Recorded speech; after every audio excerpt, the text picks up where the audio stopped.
এইবার দেওয়ানগঞ্জ ও বকশীগঞ্জের নির্বাচনে আপনারা কাকে ভোট দিয়ে জয়লাভ করতে চান? এবার আর কেউ না, আমরা মিলাদ ভাইকেই শুধু ভোট দেব ইনশাল্লাহ।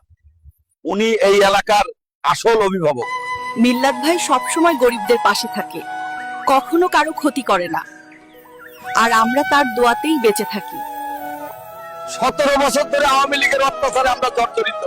আমরা চাষ করেও শান্তি পাইনি, কথা বললে হামলা হতো। কিন্তু মিল্লাত ভাই সবসময় আমাদের পাশে ছিলেন।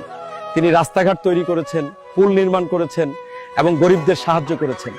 এবার আর কেউ না, আমরা শুধু মিল্লাত ভাইকে ভোট দেবো ইনশাআল্লাহ। তিনিই এই এলাকার আসল অভিভাবক।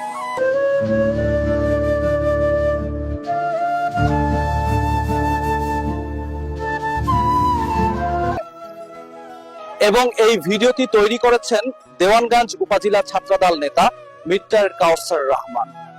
এই ভিডিওটির পৃষ্ঠপোষকতায় রয়েছে বাংলাদেশ জাতীয়তাবাদী দল বিএনপি দেওয়ানগঞ্জ উপজেলা শাখা মাসুদ হাবিব পলিন।